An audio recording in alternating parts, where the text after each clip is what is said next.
Pequeno Tratado das Grandes Virtudes, André Comte Sponville, editora Martins Fontes, São Paulo, 1999, tradução de Eduardo Brandão. Capítulo 5, A Coragem. De todas as virtudes, a coragem é sem dúvida a mais universalmente admirada. Fato raro, o prestígio que desfruta parece não depender nem das sociedades, nem das épocas e quase nada dos indivíduos. Em toda parte, a covardia é desprezada. Em toda parte, a bravura é estimada. As formas podem variar, claro, assim como os conteúdos. Cada civilização tem seus medos e cada civilização suas coragens. Mas o que não varia, ou quase não varia, é que a coragem, como capacidade de superar o medo, vale mais que a covardia ou a poltronice, que ao medo se entregam. A coragem é a virtude dos heróis, e quem não admira os heróis? Essa universalidade, porém, não prova nada, seria até suspeita. O que é universalmente admirado o é, portanto, também pelos maus e pelos imbecis. São eles tão bons juízes assim? Além do mais, admiramos também a beleza, que não é uma virtude, e muitos desprezam a doçura, que o é. O fato de a moral ser universalizável em seu princípio não prova que ela seja universal em seu sucesso. A virtude não é um espetáculo e não lhe importam os aplausos. Sobretudo, a coragem pode servir para tudo, para o bem como para o mal, e não alteraria a natureza deste ou daquele. Maldade corajosa é maldade. Fanatismo corajoso é fanatismo. Essa coragem, a coragem para o mal, no mal, também é uma virtude? Parece difícil achar que sim. Ainda que se possa admirar em alguma coisa a coragem de um assassino ou de um SS, em que isso os faz virtuosos? Um pouco mais covardes teriam feito menos mal.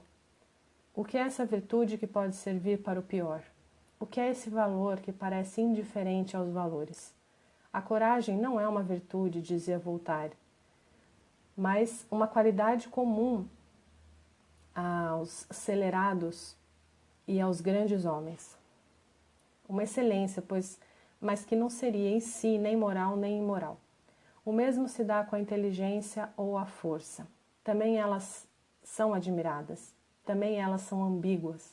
Podem servir tanto ao mal como ao bem, e por isso moralmente indiferentes. No entanto, não estou muito certo de que a coragem não signifique mais. Consideremos um patife qualquer. Ele é um ser inteligente ou idiota, robusto ou magricela, não muda em nada, do ponto de vista moral, o seu valor. Inclusive, em certo grau, a idiotice poderia desculpá-lo, como também talvez alguma deficiência física que tivesse perturbado seu caráter. Circunstâncias atenuantes dirão, se ele não fosse idiota ou manco, seria tão mau? A inteligência ou a força, longe de atenuarem a ignomínia de um indivíduo, antes a aumentariam, tornando-a ao mesmo tempo mais nefasta e mais condenável. O mesmo se dá com a coragem. Se a covardia às vezes pode servir de desculpa, a coragem, enquanto tal, ainda assim continua eticamente valorizada. O que não prova, veremos que seja sempre uma virtude. E parece-me mesmo no patife. Suponhamos dois SS, em tudo comparáveis, mas sendo que um se revela tão covarde quanto o outro corajoso. O segundo talvez seja mais perigoso, mas quem poderá dizer que é mais culpado? Mais desprezível? Mais odiável? Se digo de alguém é cruel e covarde, os dois qualificativos se somam. Se digo é cruel e corajoso, antes se subtrairiam. Como odiar ou desprezar inteiramente um kamikaze? Mas deixemos a guerra que nos levaria longe demais. Imaginemos em vez disso, dois terroristas em tempo de paz, que explodem cada um avião de carreira cheio de turistas. Como não desprezar o que faz isso de terra, de correr pessoalmente nenhum risco, mais do que o que fica no avião e morre, em conhecimento de causa, como os outros passageiros? Detenham-me nesse exemplo. Podemos supor, nesses dois indivíduos, motivações semelhantes, por exemplo, ideológicas, como também que seus atos terão em relação às vítimas idênticas consequências. E admitiremos que essas consequências são demasiado pesadas e essas motivações demasiado discutíveis para que aquelas possam ser justificadas por essas. Em outras palavras, os dois atentados são moralmente condenáveis. Mas um de nossos dois terroristas acrescenta a isso a covardia, ao saber que não corre risco nenhum, e o outro coragem, sabendo que vai morrer. Em que isso altera as coisas? Em nada, repitamos, para as vítimas, mas e para os nossos colaboradores de bombas? A coragem contra a covardia. Sem dúvida, mas isso é moral ou psicologia? Virtude ou caráter? Que a psicologia ou o caráter possam influir, e mesmo que influir necessariamente é inegável. Mas parece que se acrescenta o seguinte, que diz respeito à moral. O terrorista heróico atesta, pelo menos, com seu sacrifício, a sinceridade e talvez o desinteresse de suas motivações. Aludo como prova que a espécie de estima, mista sem dúvida, que podemos sentir por ele seria atenuada, ou até desapareceria se soubéssemos, lendo seu diário íntimo, por exemplo, que só cometeu o seu delito na convicção de que ganharia com isso. Pensemos em algum fanatismo religioso, muito mais do que perderia, a saber, uma eternidade de vida feliz. Nessa última hipótese, o egoísmo resgataria seus direitos, ou antes, nunca os teria perdido, e a moralidade do ato recuaria na mesma medida. Já não estaríamos lidando com alguém que está pronto a sacrificar vítimas inocentes para sua felicidade própria, em outras palavras, de um patife ordinário, por certo corajoso, em se tratando dessa vida, mas de uma coragem interessada, ainda que pós-mortem, e, portanto, privada de todo e qualquer valor moral. Coragem egoísta é egoísmo. Imaginemos, ao contrário, um terrorista ateu. Se ele sacrifica a vida, como lhe atribuir motivações baixas? Coragem desinteressada é heroísmo. Isso nada prova quanto ao valor do ato, indica pelo menos algo quanto ao valor do indivíduo. Esse exemplo me esclarece.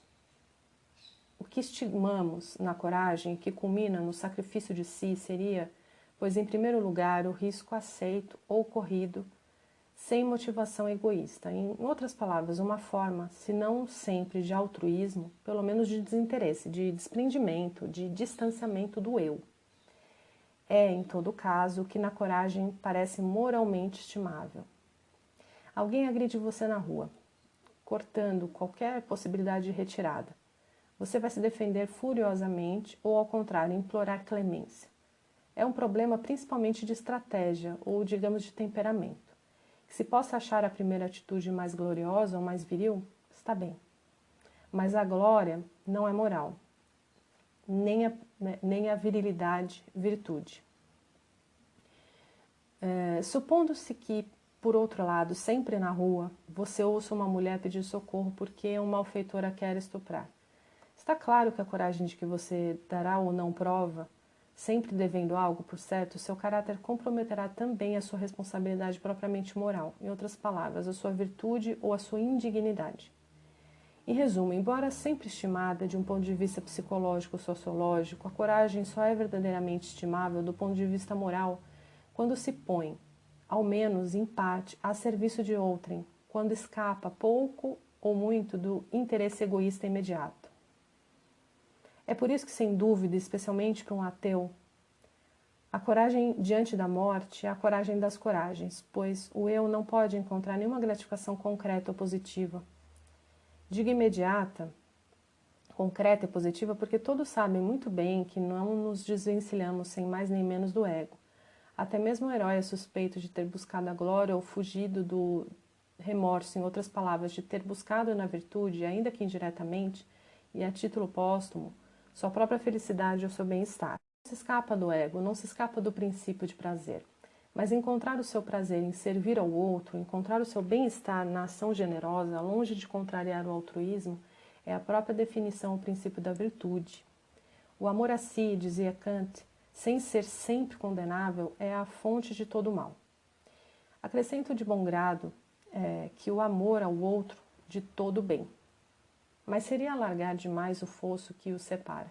Só se ama outro, sem dúvida, amando a si. É por isso que as Escrituras nos dizem justamente que é preciso amar ao próximo como a si mesmo. E só se ama a si mesmo, talvez na proporção do amor recebido e interiorizado. Nem por isso deixa de haver uma diferença de ênfase ou de orientação. Entre o que só ama a si e o que também ama, às vezes até de maneira desinteressada a um outro, entre o que só gosta de receber ou tomar e o que também gosta de dar, em suma, entre um comportamento sordidamente egoísta e o egoísmo sublimado, purificado, libertado, isso mesmo, o egoísmo libertado do ego, a que chamamos altruísmo ou generosidade. Mas voltemos à coragem. O que retenho de meus exemplos, e poderemos encontrar muitos outros, pois que a coragem, de traço psicológico, que é a princípio, só se torna uma virtude quando a serviço de outrem ou de uma causa geral e generosa. Como traço de coragem, de caráter, a coragem é, sobretudo, uma fraca sensibilidade ao medo. Seja por ele ser pouco sentido, seja por ser bem suportado ou até com prazer. É a coragem dos estouvados, dos brigões ou dos impávidos, a coragem dos durões, como se diz em nossos filmes policiais, e todos sabem que a virtude pode não ter nada a ver com ela. Isso quer dizer que ela é, do ponto de vista moral, totalmente indiferente? Não é tão simples assim. Mesmo numa situação em que eu agiria apenas por egoísmo, pode-se estimar que a ação corajosa, por exemplo, o combate contra um agressor, em vez de súplica, manifestará maior domínio, maior dignidade, maior liberdade, qualidades moralmente significativas e que darão à coragem como que por retroação algo de seu valor. Sem ser sempre moral em sua essência, a coragem é aquilo sem o que, sem dúvida, qualquer moral seria impossível sem efeito. Alguém que se entregasse totalmente ao medo, que lugar poderia deixar aos seus deveres? De onde a espécie de estima humana, eu diria pré-moral ou quase moral, de que a coragem, mesmo que puramente física e mesmo que a serviço de uma ação egoísta, é objeto? A coragem força o respeito. Fascínio, perigoso, de certo, pois a coragem, moralmente falando, não prova nada, mas que se explica talvez pelo fato de que a coragem manifesta pelo menos uma disposição para furtar-se ao puro jogo dos instintos ou dos temores. Digamos um domínio de si e de seu medo, disposição ou domínio de si, que sem serem sempre morais, são pelo menos a condição, não suficiente, mas necessária de toda a moralidade. O medo é egoísta, a covardia é egoísta. Não obstante, essa coragem primeira, física ou psicológica, ainda não é uma virtude, ou essa virtude, essa excelência ainda não é moral. Os antigos consideravam-na a marca da virilidade. Andreia, que significa coragem em grego, vem, de resto, virtus em latim, de uma raiz que designa o homem, aner, ouvir, não como genérico, mas por oposição à mulher. E muitos ainda hoje concordariam com eles. Ter ou não ter, nota do tradutor, em avoir ou pas, que em francês corresponde a ter culhões ou não ter. Disse vulgarmente, o que indica pelo menos que a fisiologia, mesmo fantasista nesse caso, importa mais que a moralidade. Não nos deixemos enganar muito por essa coragem. Coragem física, coragem do guerreiro. É evidente que uma mulher pode dar prova dela. Mas essa prova, moralmente falando, não prova nada. Essa coragem pode pertencer tanto ao patife como ao homem de bem. É apenas uma regulação feliz ou eficaz da agressividade. Coragem patológica, diria Kant, ou passional, diria Descartes, por certo útil na maioria das vezes, mas útil antes de tudo que a sente e por isso privada em si mesma de qualquer valor propriamente moral. Um assalto a banco não acontece sem perigo, nem portanto sem coragem, mas nem por isso é moral.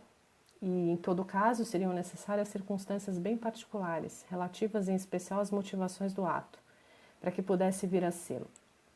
Como virtude ao contrário, a coragem supõe sempre uma forma de desinteresse, altruísmo ou generosidade. Ela não exclui sem dúvida uma certa insensibilidade ao medo, até mesmo um gosto por ele, mas não o supõe necessariamente.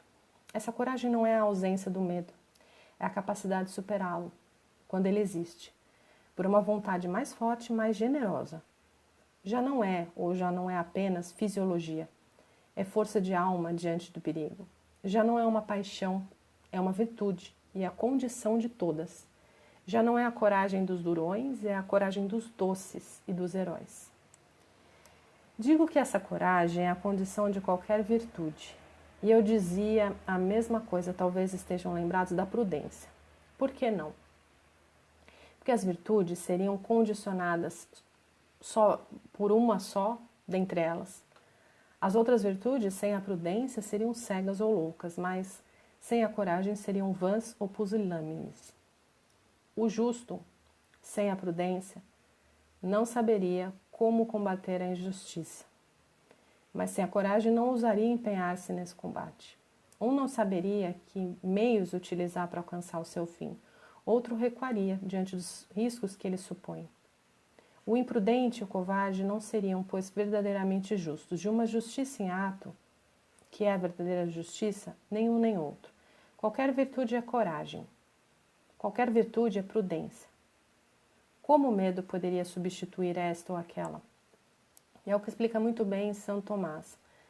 Tanto quanto a prudência, embora de forma diferente, a fortitudo, a força de alma, a coragem, é condição de qualquer virtude. Ao mesmo tempo que diante do perigo é uma delas. Virtude geral, pois é cardial, propriamente, pois suporta as outras, como um pivô ou um gonzo, já que se requer para qualquer virtude, dizia Aristóteles, agir de maneira firme e inabalável.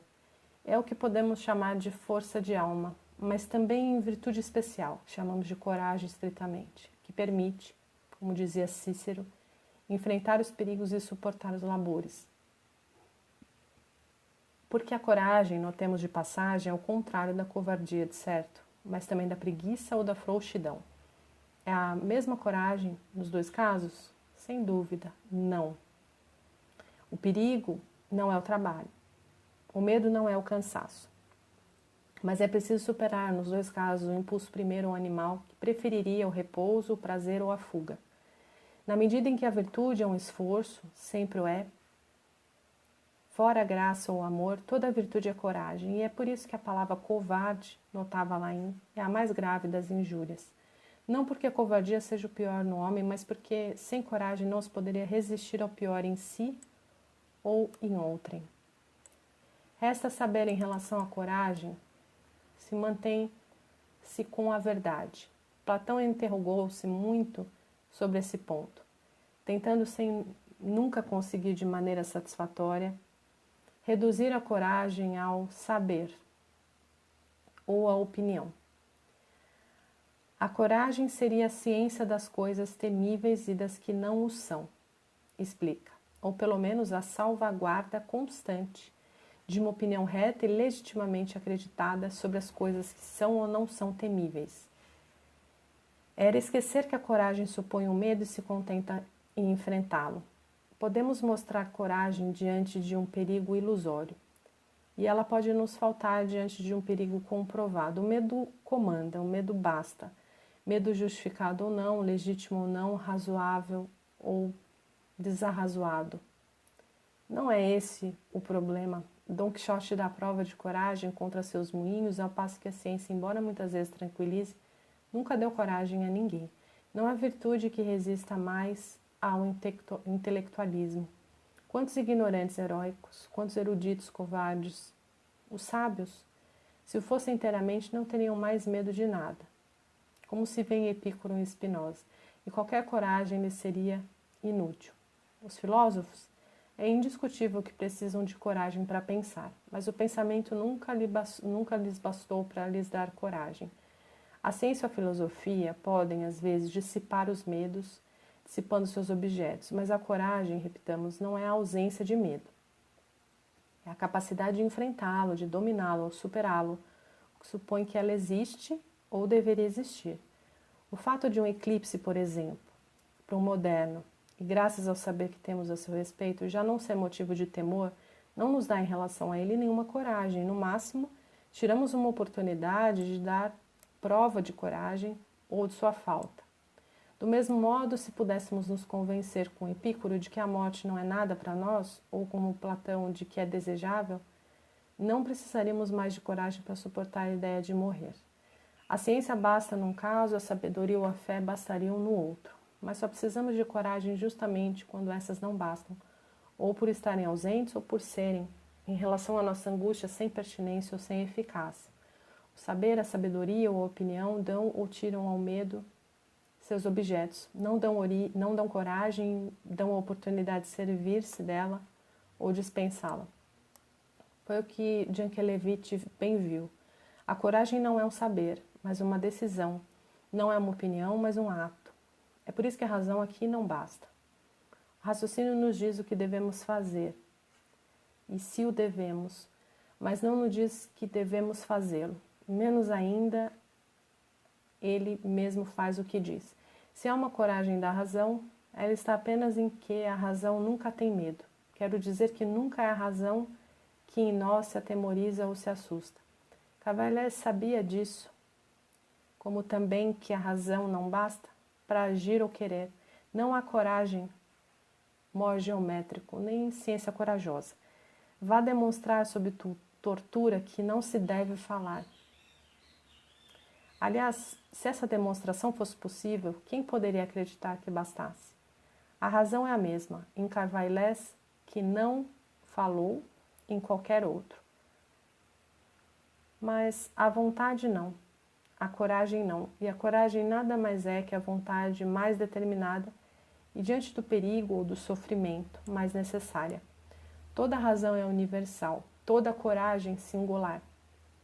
Toda razão é anônima, toda coragem pessoal. É por isso, aliás, que é preciso coragem para pensar, às vezes como é preciso para sofrer e lutar, porque ninguém pode pensar em nosso lugar, nem sofrer em nosso lugar, nem lutar em nosso lugar, e porque a razão não basta, porque a verdade não basta, porque é necessário ainda superar em si tudo o que estremece ou resiste, tudo o que preferiria uma ilusão tranquilizadora ou uma mentira confortável. Daí o que chamamos de coragem intelectual, que é a recusa no pensamento de ceder ao medo, a recusa de submeter a outra coisa que não a verdade, a qual nada assusta e ainda que ela fosse assustadora. É também o que chamamos lucidez, que é a coragem do verdadeiro, mas é que nenhuma verdade basta. Toda verdade é eterna. A coragem só tem sentido na finitude, na temporalidade, na duração. Um Deus não precisaria dela. Nenhum sábio, talvez, se só vivesse nos bens imortais ou eternos evocados por Epicuro ou Spinoza. Mas isso não é possível, e é por isso que, de novo, precisamos de coragem. Coragem para durar e aguentar, coragem para viver e para morrer, coragem para suportar, para combater, para enfrentar, para resistir, para perseverar. Spinoza chama de firmeza de alma, animositas. Esse desejo pelo qual cada um se esforça para conservar seu ser sob o exclusivo ditame da razão. Mas a coragem está no desejo, não na razão, no esforço, não no ditame. Trata-se sempre de perseverar em seu ser. É o que Eluard chamará de o duro desejo de durar, e toda coragem é feita de vontade. Não estou certo de que a coragem seja a virtude do começo, pelo menos que seja apenas isso. Ou essencialmente isso, é preciso tanta a mesma coragem, às vezes mais, para continuar ou manter. Mas é verdade que continuar é recomeçar sempre, que a coragem, não podendo ser nem tesourada nem capitalizada, só continua sob essa condição como uma duração sempre incoativa do esforço, como um começo sempre recomeçado, apesar do cansaço, apesar do medo, e por isso sempre necessário e sempre difícil. É preciso, pois, sair do medo pela coragem, dizia Lain. E esse movimento começa em cada uma de nossas ações também está, quando é retido, no nascimento de cada um de nossos pensamentos.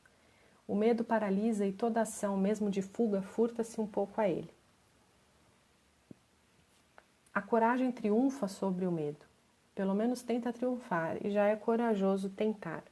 Qual virtude, de outro modo, qual vida, qual felicidade? Um homem de alma forte, lemos em Spinoza, esforça-se por agir bem e manter-se alegre. Confrontado com os obstáculos, que são muitos, esse esforço é a própria coragem.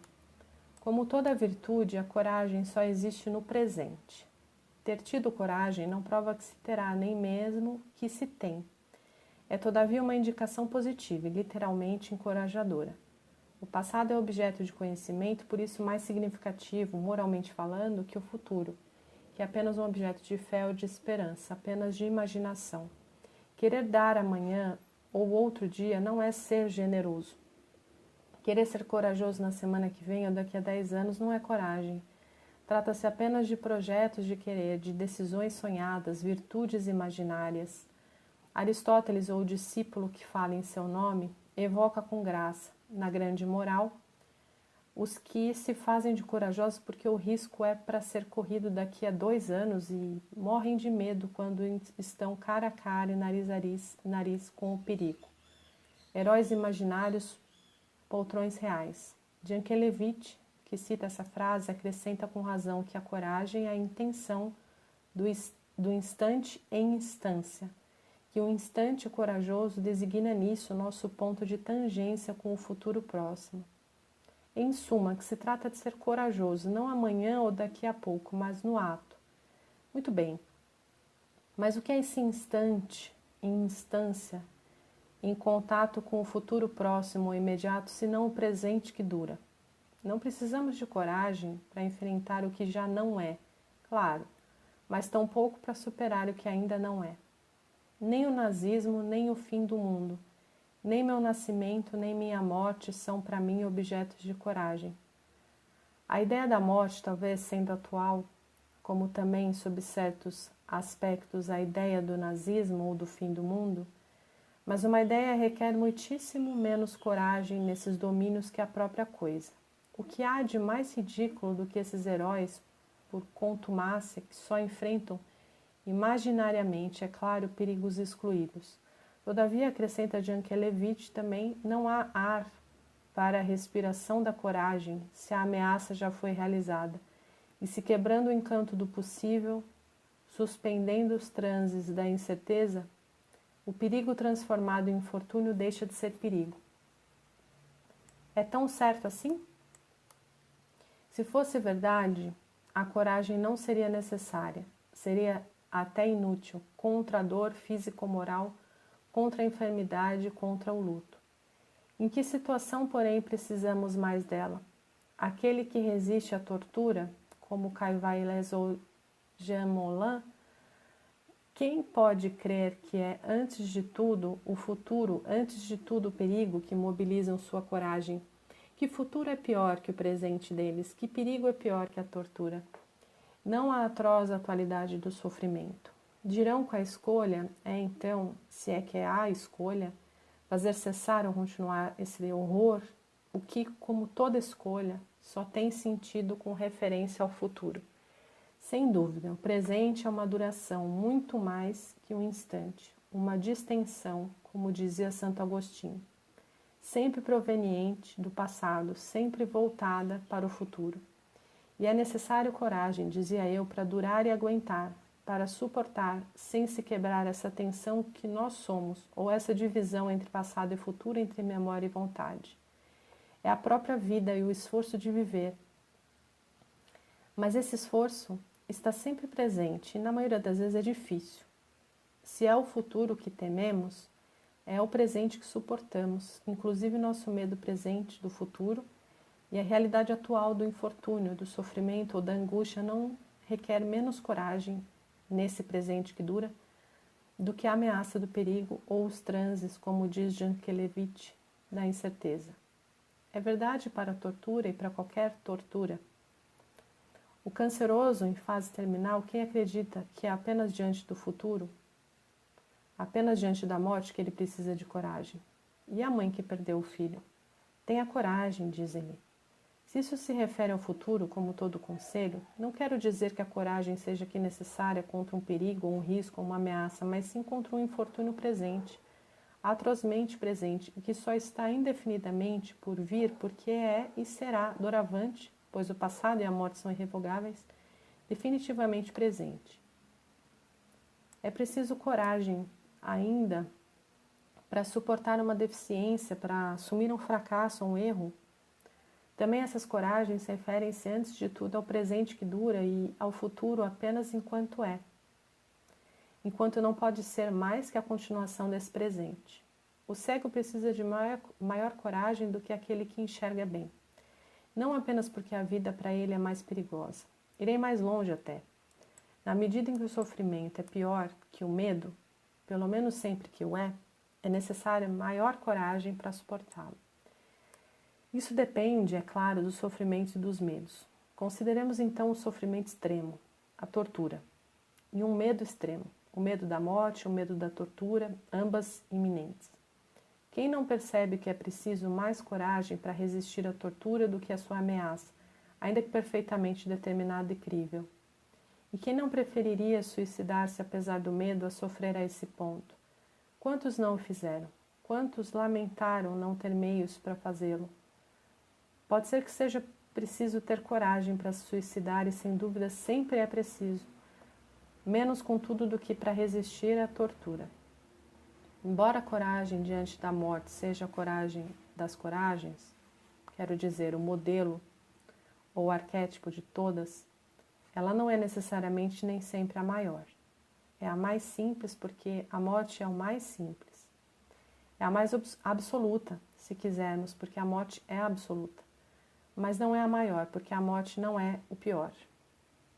O pior é o sofrimento que dura, é o horror que se prolonga, ambos atuais, atrozmente atuais, e no próprio medo, quem não vê que é preciso coragem para superar a atualidade da angústia, tanto quanto e às vezes mais do que para enfrentar a virtualidade do perigo. Em resumo, a coragem não se refere apenas ao futuro, ao medo, à ameaça, refere-se também ao presente e sempre está ligada à vontade, muito mais do que à esperança. Os estoicos, que dela fizeram uma filosofia, sabiam disso. Só esperamos o que não depende de nós, só queremos o que depende de nós. É por isso que a esperança só é uma virtude para os crentes, ao passo que a coragem é para qualquer homem. Ora, o que é necessário para ser corajoso? Basta querê-lo, em outras palavras, sê-lo de fato. Mas não basta esperá-lo, apenas os covardes se contentam com isso. Isso nos leva ao famoso tema da coragem do desespero. É nos casos mais perigosos, mais desesperados, que se empregam mais ousadia e coragem, escrevia Descartes. Embora isso não exclua a esperança, como ele também diz, exclui que a esperança e a coragem tenham o mesmo objeto ou se confundam. O herói diante da morte bem pode esperar a glória ou a vitória póstuma de suas ideias, mas essa esperança não é o objeto de sua coragem e não poderia fazer às vezes dela. Os covardes esperam a vitória, tanto quanto os heróis, e sem dúvida só se foge tendo esperança da salvação. Essas esperanças não são coragem nem bastam, infelizmente, para dá-la. Isso não quer dizer, é claro, que a esperança sempre seja uma quantidade desprezível. Ela pode reforçar a coragem ou sustentá-la, isso é ponto pacífico. E Aristóteles já o havia ressaltado. É mais fácil ser bravo no combate quando se espera vencê-lo. Mas isso é ser mais corajoso? Pode-se pensar o contrário, já que de fato a esperança fortalece a coragem. É necessário ser corajoso, sobretudo quando falta esperança. E o verdadeiro herói será aquele que for capaz de enfrentar não apenas o risco, que risco sempre há, mas, se preciso, a certeza da morte ou mesmo pode acontecer da derrota final. É a coragem dos vencidos, que não é menor quando esses as têm, nem menos meritória, longe disso, do que a dos vencedores. O que podiam esperar os insurretos do gueto de Varsóvia? Nada para eles mesmos, pelo menos, e por isso mesmo sua coragem foi ainda mais patente e heróica. Por que combater então? Porque é preciso, porque o contrário seria indigno, ou pela beleza do gesto, como se diz, estando entendido que essa beleza é de ordem ética e não estética. As pessoas verdadeiramente corajosas só agem pela beleza do gesto corajoso. Escrevia Aristóteles, só pelo amor ao bem, como também se pode traduzir ou impelidas pelo sentimento da honra. As paixões, sejam elas cólera, ódio ou esperança, também podem intervir e prestar seu concurso, mas a coragem sem elas ainda é possível e mais necessária e mais virtuosa. Lê-se inclusive em Aristóteles que a coragem, em sua forma mais elevada, é sem esperança, ou até antinômica da esperança, pelo simples fato de não ter mais nenhuma esperança.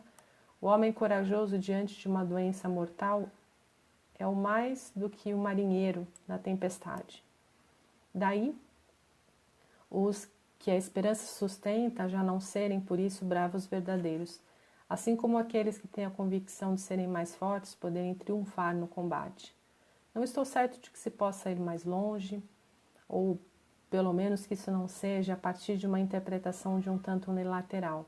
Levar Aristóteles até onde eu aceitaria chegar, por minha parte, pelo menos no abstrato, porém mais longe, temo, do que ele queria chegar ou do que consentiria em nos acompanhar. Não tem importância, é só a história da filosofia. A vida nos ensina que é preciso coragem para suportar o desespero e também que o desespero às vezes pode dar coragem. Quando não há mais nada a esperar, não há mais nada a temer. Eis toda a coragem disponível e contra toda esperança para um combate presente, para um sofrimento presente, para uma ação presente. É por isso que explicava Rabelais, de acordo com a verdadeira disciplina militar, nunca se deve pôr o inimigo em situação de desespero, porque essa necessidade multiplica sua força e aumenta sua coragem. Pode-se temer tudo de quem não nada teme. E o que temeriam se nada mais têm a esperar? Os militares sabem disso e tratam de evitá-lo, do mesmo modo que os diplomatas e os estadistas, também. Toda esperança dá margem a outra, todo desespero a si. Para se suicidar? Muitas vezes a coisa melhor a ser feita. A morte nada mais é que uma esperança como outra. Alain, que foi soldado e soldado corajoso, encontrou na guerra alguns heróis de verdade. Eis o que diz deles. Sem dúvida, é preciso não esperar nada mais para ser totalmente bravo. E vi tenentes e subtenentes de infantaria que pareciam ter posto um ponto final em sua vida. Sua alegria me dava medo. Nisso eu estava na retaguarda. Sempre estamos na retaguarda de alguém. É verdade, e não só na guerra. Alain evoca em outra página a coragem de Laguenau. Não mais no combate, mas numa sala de aula, seu desespero absoluto, graças ao qual ele pensava com alegria, sem nenhum temor e sem nenhuma esperança. Mas o que prova o nosso medo, a não ser que precisamos de coragem? É igualmente conhecida a fórmula de Guilherme de Orange. Não é necessário esperar para empreender, nem ter êxito para perseverar. Diziam-no Taciturno o que não o impediu nem de agir nem de ousar. Onde se viu que só os otimistas sabem o que é coragem? Sem dúvida é mais fácil empreender ou perseverar quando a esperança ou o êxito estão à vista. Mas quando é mais fácil, tem-se menos necessidade de coragem. O que Aristóteles mostrou claramente em todo caso, e com o que cumpre concluir, é que a coragem é inseparável da medida. Não quer dizer, é claro, que não se possa ser extremamente corajoso ou enfrentar um perigo extremo, mas que é necessário proporcionar os riscos que se correm ao fim de que se tem em vista, que é bonito arriscar a vida por uma causa nobre, mas insensato fazê-lo por bagatelas ou por puro fascínio pelo perigo. É o que distingue o corajoso do temerário, e graças ao que a coragem, como toda virtude, segundo Aristóteles, se mantém no cume, entre esses dois abismos, ou no meio termo entre esses dois extremos, que são a covardia e a temeridade. O covarde é submisso demais ao seu medo, temerário despreocupado demais com a sua vida ou com o perigo, para poderem ser um ao outro verdadeiramente, isso é, virtuosamente, corajosos. A ousadia, ainda que extrema, só é assim virtuosa se temperada pela prudência. O medo contribui para ela, a razão a provê. A virtude de um homem livre se revela tão grande quanto ele evita os perigos, escreve Spinoza. Como quando o supera, ele escolhe com a mesma firmeza de alma ou presença de espírito a fuga ou o combate. Quanto ao resto, é bom lembrar que a coragem não é o mais forte, mas sim o destino, ou, é a mesma coisa, o acaso.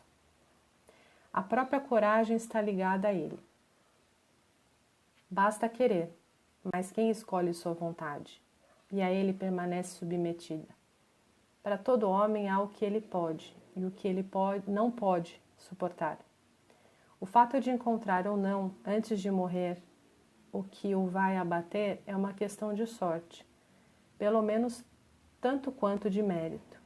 Os heróis sabem disso, quando são lúcidos. É o que os torna humildes diante de si mesmos e misericordiosos diante dos outros. Todas as virtudes se relacionam, e todas se relacionam com a coragem.